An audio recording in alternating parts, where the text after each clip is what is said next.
across the country, you can see the attack on women's rights, like the rights to, our bodies and our rights to choose what's best for our bodies. That's coming under attack. And I think that's as a result of the fact that they can see this, we're showing up in numbers.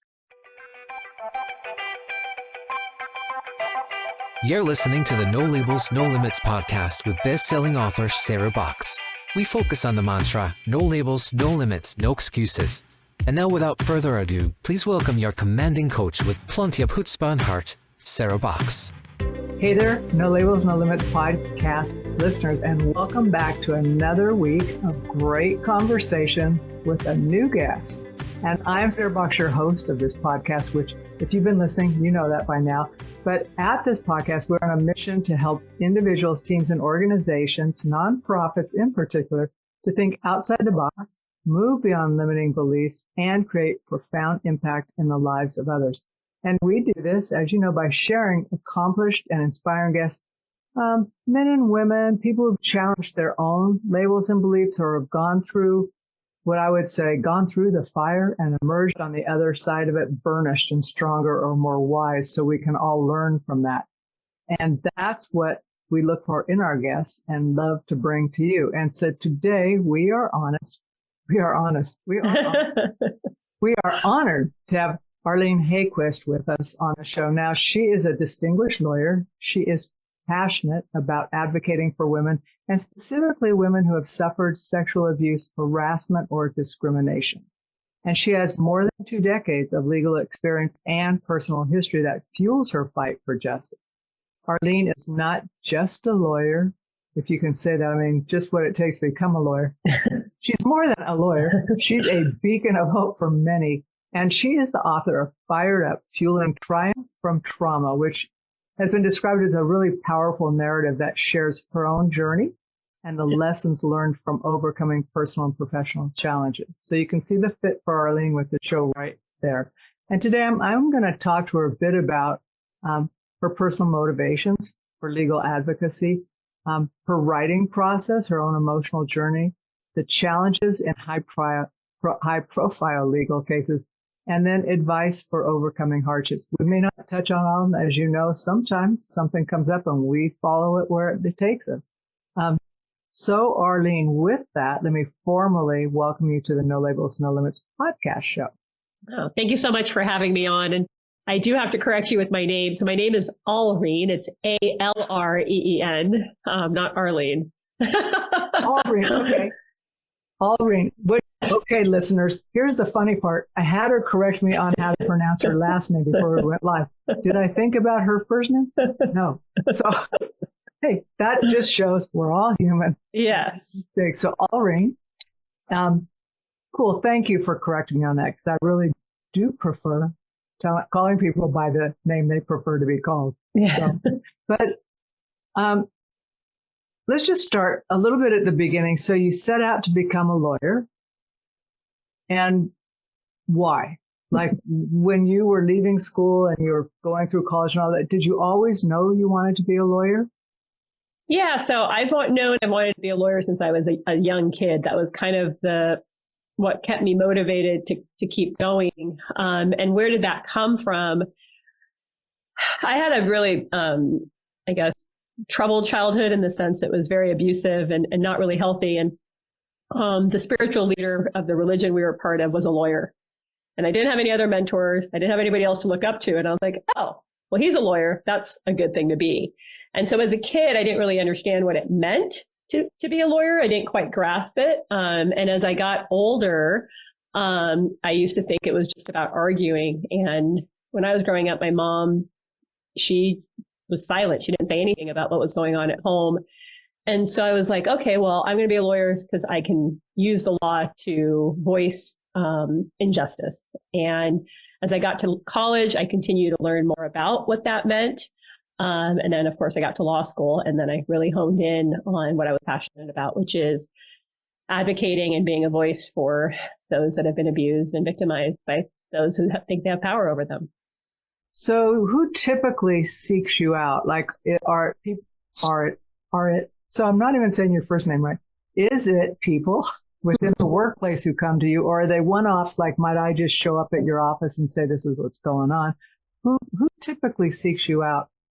So most of our clients that seek us out are women in the workplace. So employees who have worked for a variety of companies. You can be a restaurant worker all the way to a CEO at a company, could be our client. And so those are the people that seek us out, and they've either experienced some sort of sexual harassment, sexual assault, retaliation, gender discrimination.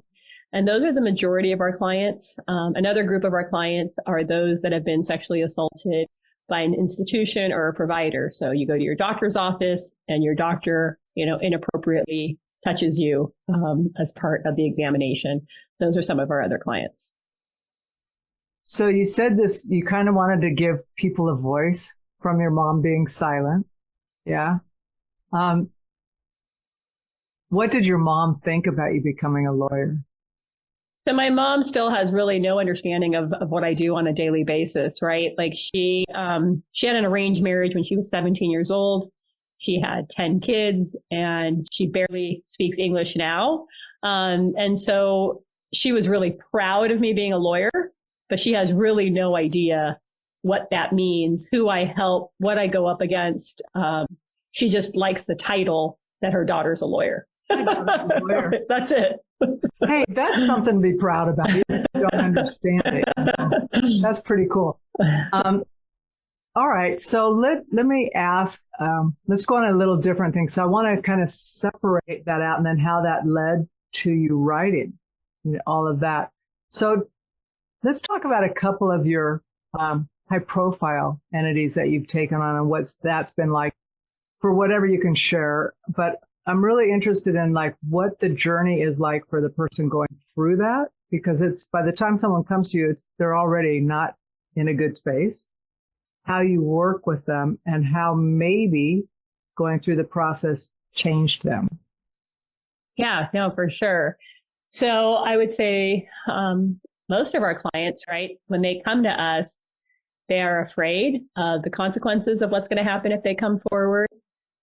Are we going to believe them? Because right now nobody has, right? They've tried to not come to a lawyer and figure it out themselves, but they haven't been able to get the help that they need.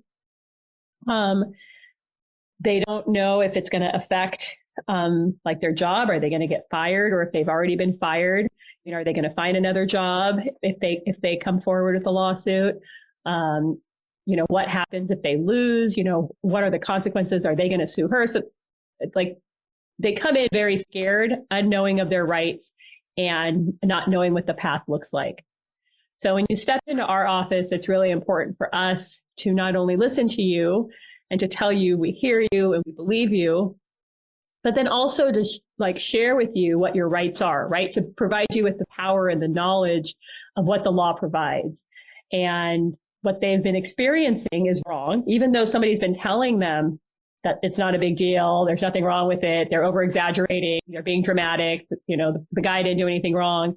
Even though they've been told that, that's not true, right? And this is what the law says, this is what we've decided as a society that the laws are. So letting them know that, letting them know what their options are, like how they can approach it and which way they want to go, and then giving them the choice of how they want to proceed is also very important to us. The other thing at our firm, we have a survivor advocate, somebody who's trauma informed, that's there for the client. It's there for us, one, so as lawyers, we don't re-traumatize our clients by asking them questions and talking to them about their story, but also is there for the client to have somebody in between the lawyer, right? Somebody who has been part of the litigation process, but is not a lawyer and is there to support them because litigation, is tough. It does take a toll. So we have that person involved in it as well. And then we make sure the client understands that she's not going to be alone going through this. Like she's going to have a whole team, with her as she steps into this light of coming forward. And I imagine, that whole feeling of being victimized, right? Part of the psychology is that you're singled out. You feel you're the only one, right? So knowing you have a team behind you is empowering in and of itself once you feel safe and you can trust it. Right.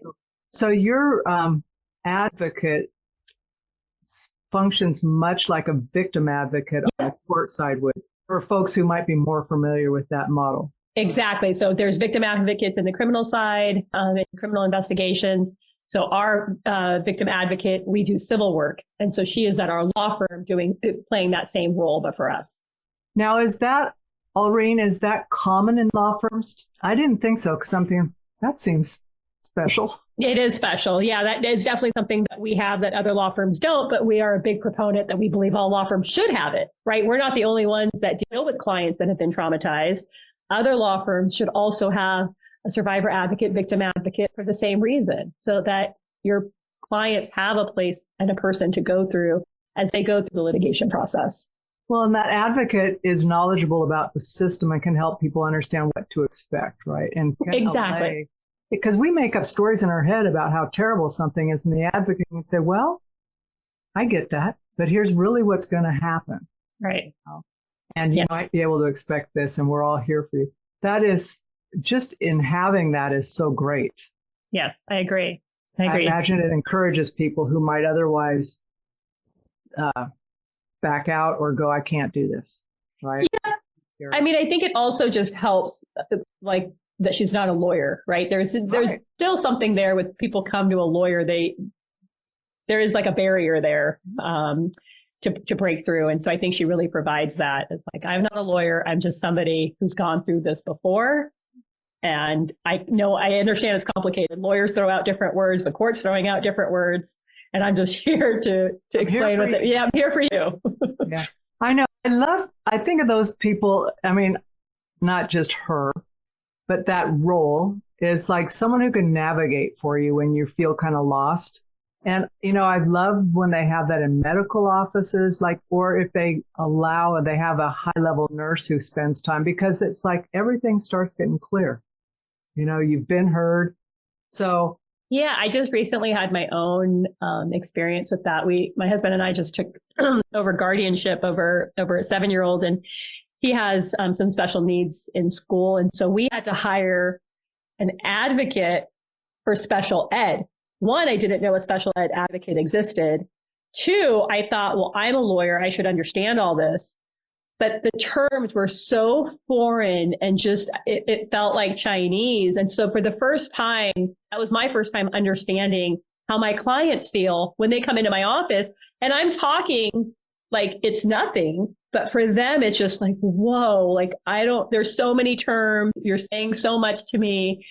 And it's hard to follow. So that's what I think Christy, our survivor advocate, is doing for our clients. The same thing, the advocate that I've hired for me. And I'm like, oh, it's so important. It is. It just makes life. It's like when they say you're in kindergarten, just hold hands. It makes things better. It's with you. Yeah. Yeah. So that's really cool. I know I'm a big CASA advocate as well for family. I mean, it's really tough. So, So since you've taken on these high-profile entities to defend women's rights, what challenges have you personally faced in these battles? So where have you hit a wall where you're thinking, you got to be kidding me, we're still dealing with this?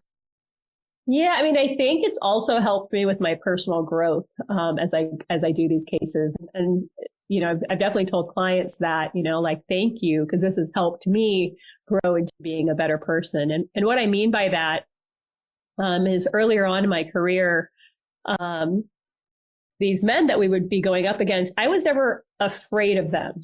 So a lot of clients come in and they're like, oh my God, this guy is, this high level, like he's a sheriff, he's the second in command in San Diego, or, he's the CEO of this company, or he's the owner of this company, or he has a lot of money and everybody knows him and he's well connected and he can affect my entire career in this one field. So they come going up against somebody that's well-resourced, high profile in their industry, and they're really scared about what that person can do to them. And I don't ever have that fear. And the reason being is because I experienced the biggest bully in my life. I experienced my father. Going up against him or standing up to him was there's really nothing else scarier to me, right? Like as a child experiencing that, there's really nothing else that scares me. And so when I was young in my career, these men, they were really triggering to me. And I would what people would call pop off, right? I would be angry and I would go off on them. Yeah, those reactions that sometimes when you're going, whoops. Yeah, exactly. And it's not the most professional behavior. And so, but I didn't know that's what was causing it. Like I didn't know I was being triggered based on my past. And it wasn't until I got through therapy, I did some of these cases, and now I'm still like that, but it's in control, right? I'm not being triggered and I'm not reacting, but I'm using that anger and that passion on behalf of my clients. That makes me a really special advocate because I understand it and I do put myself in their shoes because I have, experienced something very similar. Yeah. And it makes you fierce, but not crazy, not a crazy angry person. I was going, now, how can I put this? Yeah, it's not being controlled by the trigger. Right. But recognizing the trigger, that's the beauty of therapy, right? Correct. We can learn our triggers and go, okay, I'm human. That sucks. Here's why. Let's do something different. Yeah. And then learning to use it, right? So it's just like, I just figured out, oh, that's what's happening. And now I have an awareness of it. And now I'm able to control it and really use it to somebody else's advantage. Yeah. No. Do you ever have those moments where all of a sudden you've said something because you were triggered and you think, oh, that was out loud? Yeah. That's I know. I really have come a long way and not because I get mad and I just want to say something. Right. Yeah. I did that at a family gathering when a cousin I hadn't seen. That's usually where it comes out. Are you off your rocker? We're in a public place and I go, hey. Here's my husband next to me and I can just see him going, calm down. But it was out. It was out of my mouth. Yeah. Never happens in work, never happens public, and that. Yep. It's like, you're right, family. It's like, right. Okay, let's just take the gloves off. But we're human, and we can always say, I apologize for it coming out like that, or I'm apologize for saying it that way, right? And the gal I was defending laughed. She says, "Oh, I got it. These guys who were really drunk at the point," she goes, "This is normal for me. They're all just being guys." And she goes, "I got it. It's cool." I was thinking, oh man. But anyway, it's so funny that whole therapy thing and how it comes out. I am totally off track. I want to come back. So think about how over your career, the landscape has changed or is changing. Like, what are some of the shifts for the better you've seen? And even if there's some that aren't better, what shifts have you seen so we can all be more aware? There's been a huge shift as a result of the Me Too movement. That's a huge shift I see culturally in society. It was women coming out for a moment that what we were talking about earlier, where you feel so alone. You think you're the only person that's ever happened to. You can't say anything because nobody will understand. People are going to judge you. They won't accept you. And the Me Too movement really showed that they weren't alone. This has happened to a lot of other people. And it wasn't until one person came forward that others were able to say Me Too. And so I think that was so powerful, that movement. And as a result of that, we have a lot more laws to change what was going on, right? There was, before the Me Too movement, a lot of our laws allowed for the secrecy, right? Because it came out like, how did this happen to so many women and nobody knew? Well, there was all these confidential settlement agreements and there was arbitration agreements, and they kept the woman's story from being, told. And as a result of the Me Too movement, those laws now are in place to stop that, right? You don't get to stay silent. They can't prevent you from talking about the harassment or the discrimination you experience. So that's what the landscape has changed. Also, from like a business perspective, when I started my firm 16 years ago, it was really rare for a female-owned law firm, right? Women weren't starting their own firm. There was, the guy that ran the firm, he worked for the guy, and he dominated our industry. Yeah, and that's a great way of putting it. The guy who worked for the guy. Oh, that's perfect. And that's changing. Now women are realizing they can do it on their own. And I see a lot more women starting their own law firms and going out and starting their own practices. without waiting for some man, to advance their career. So I think that's really changed from like a law firm perspective as well. So I do think the landscape is changing, but as a result, as we get more power and we come out, what you're also seeing is the fight against that, right? The fight against taking away our rights and trying to keep our power down. So, and I think that will continue. Wait, say that again, because I thought I heard it one way and then I started hearing it a different way. So is it retribution to the more leadership? Are you saying it's kind of a reaction to more women law firms, or?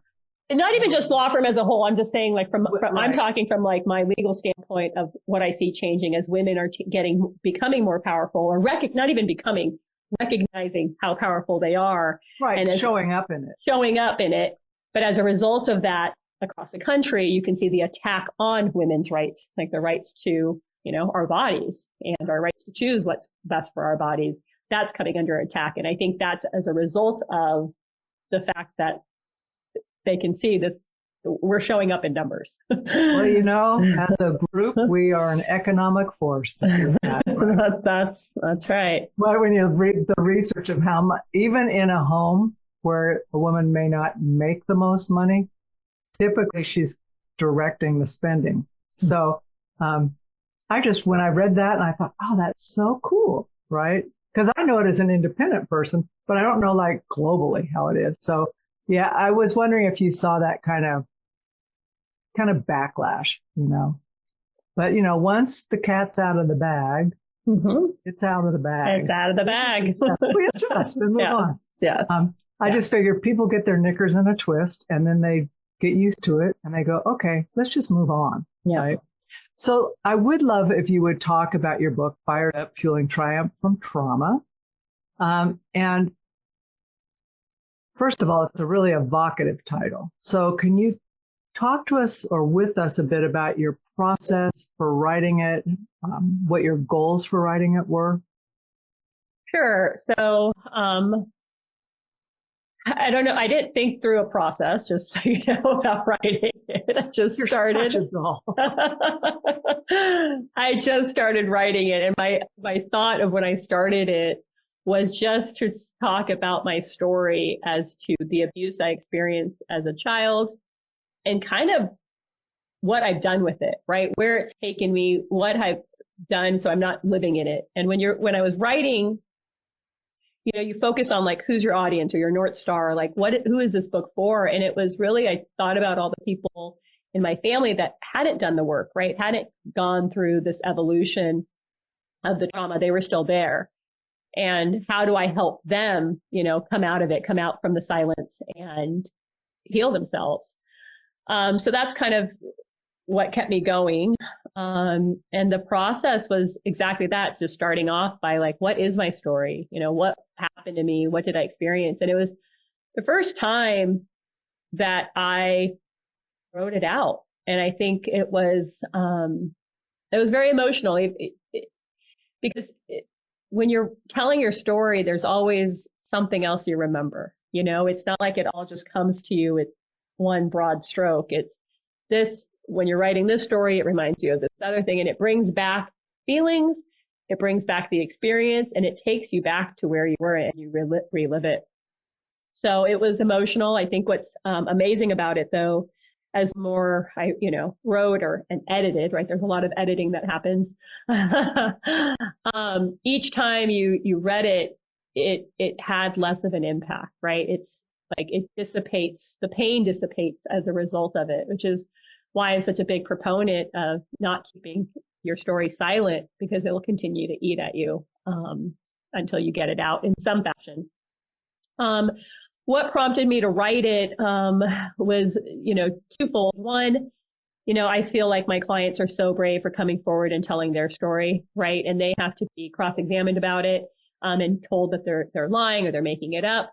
And I think they're so brave for continuing forward. And I wanted them to know that I could do it too. I'm not bringing a lawsuit. My abuse was a long time ago, but to know that I understand what it feels like to tell your story, despite feeling scared of the consequences that occur as a result. So I did it for that reason. And I couldn't figure out another way to show other women that by telling your story, it's actually empowering, and that's how you get to the other side. Until you share what's inside, you won't get to the next level of where you want to be.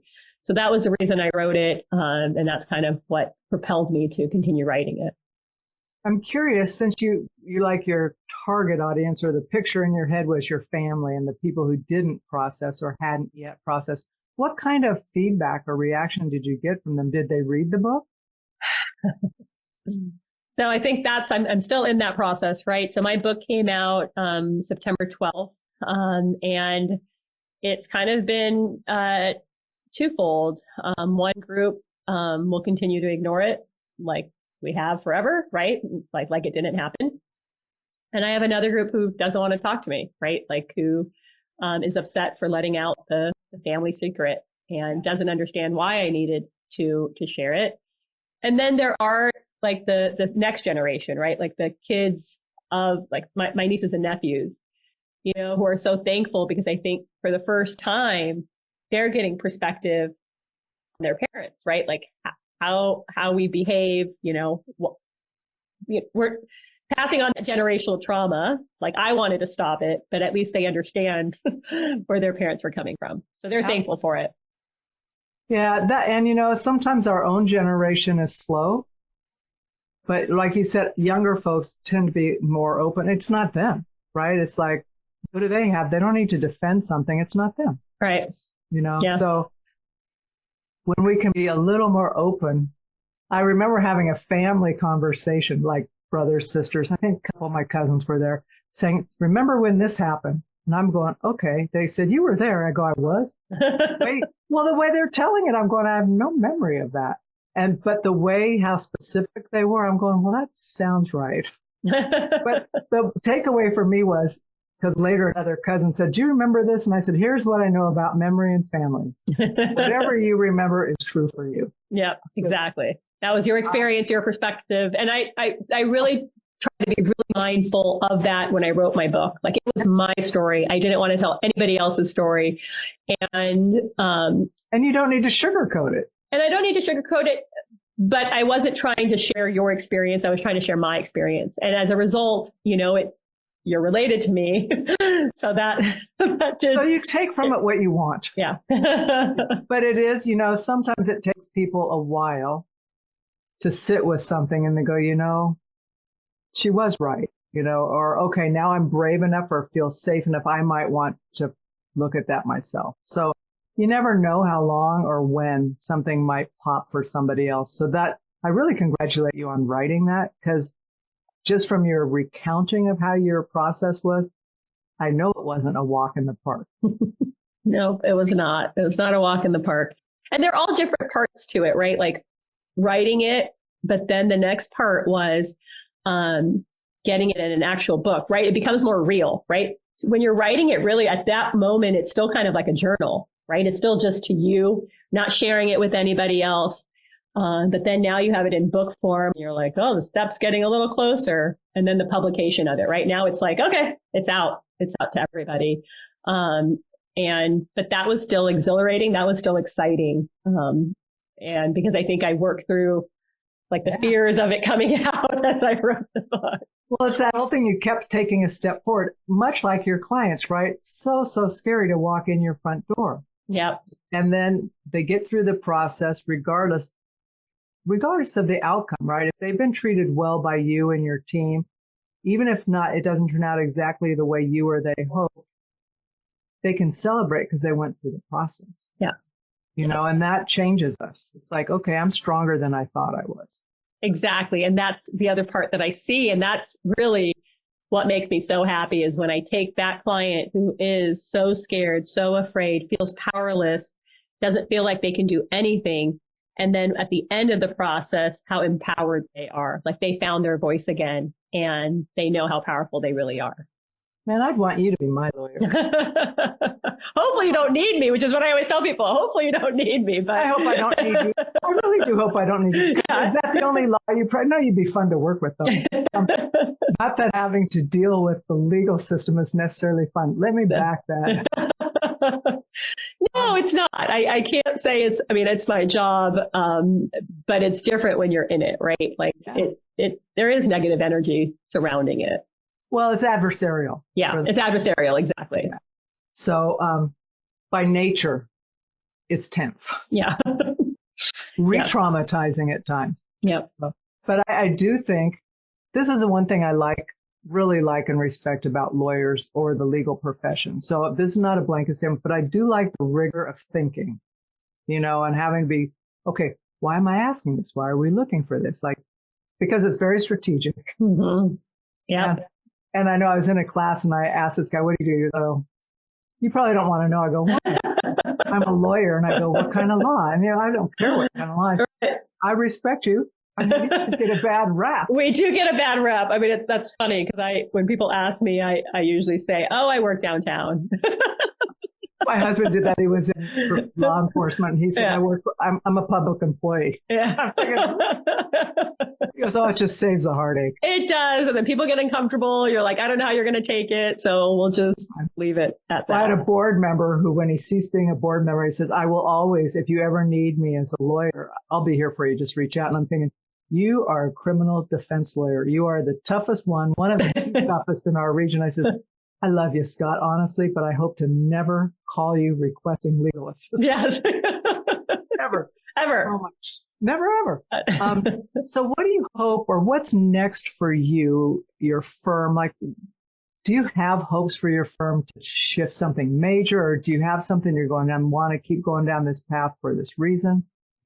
We like at our firm, high impact litigation is what we call it. So anytime we can make a change, not only for our client, but a bigger change, right, that has a ripple effect in our community is really the litigation we seek out. And I know we're going to continue to do those types of cases. Do you have examples of a couple of your high impact litigation? So the one that we're currently involved in, there is a huge attack right now on the LGBT community across the country. And shockingly to me, because it's my community right here in San Diego. And so we're suing the Grossmont Unified School District for the board's really outward response to being anti-LGBTQ. So to me, that's high impact because, again, it's going after a school district and a board that thinks they're above the law. It's like, that's great that you have these views of this community, but the law still makes it unlawful. And so that really is important to me with people who think they can get away with it, to let them know that the law still stands. Like our society still says it's illegal to discriminate against somebody because of their sexual origin or sexual identification. So you're taking on the local school district. Do you go up then after that to the State Board of Ed? I mean, so we're suing them in the San Diego Superior Court. Okay. And so it hits that. Yep. Yeah. We're not going through an administrative proceeding.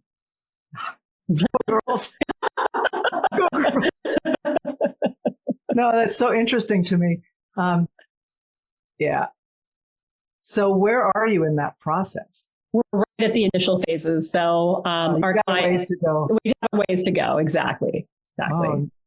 Oh, well, when you get a judgment or you get ready, just shoot. I want to know how it goes. The papers in San Diego, unless it hits national news, right? And I might not see it. So I'd love to just get an email. Hey, we just got our judgment, or this is what's happening. I will. I would love to hear it. Yep. So I would like to ask you to share with our listeners some final words that you think would help them in their whatever position they're in, if they're being victimized or they're traumatized in their situations. Specifically speaking to our female listeners, well, it doesn't matter if you're being victimized or people who care for them, who see that happening to them. What piece of advice might you give them? I mean, what I stand up on is don't stay silent, right? Like, don't keep it inside you, because the only person that you're hurting is yourself. I think a lot of us go through this wanting to protect the person who abused us, which is very twisted. But there is how are they going to be affected? How's their family going to be affected? How are their kids going to be affected? And you can't cause any trauma by telling your story, right? You can only heal yourself by sharing it. So I tell them not to stay silent, and even starting with, journaling it to yourself where you don't want to share it with anybody, but just getting it out of yourself, I think really is one step to move forward. The other thing is just, I think for me, this is really powerful. Like it was like a light bulb moment when I realized this, but you change your thoughts, you change your life. It's really that impactful, right? Your thoughts are so powerful, but if you can flip them to think something else, you can have another experience in the world. Well, that is a common theme I've been having my podcast guests in different words say the same thing, which I like, which tells me it's like the consciousness is coming up. Mm-hmm. We're all saying it. And this one gal said her father told her years ago that the mind is the maker, right? Your mind makes what's happening. And same thing, right? Coming to know yourself, what your triggers are and stuff also gets you to help you know your mind, what it's telling you and reacting to. So powerful. Great. Thank you for being a guest on the podcast. This has been great. Oh, thanks for having me. Great. I used to do rape prevention advocacy. So that years ago, then suicide prevention, all that but I remember a DA, he said, you got to testify and go, You have to testify, Sarah. And I said, I'm scared. He goes, everybody's scared. And he says, I tell you, if a lawyer stands up and isn't a little bit nervous, they're not invested. And this guy's like, I'm going, whoa. So whether it was true or not. No, that's true. Stand up, show up. That's the deal. That's the choice. So thanks for being you and for being a champion for people who don't have voices, for writing your book. Thank you. And for reminding us of what it means to share our stories. Thank you so much. You've been listening to the No Labels, No Limits podcast with best-selling author, change agent, and strategic business coach, Sarah Box. You can grab the show notes and find out how to work with Sarah at sarahbox.com/No Labels, No Limits podcast. We'd love this podcast to reach as many people as possible. Please remember to rate, leave a 5-star review, and share the podcast with someone you think would get value from this conversation. Till next time, keep taking those daily action steps to align your purpose to your principles and achieve your goals in business and life.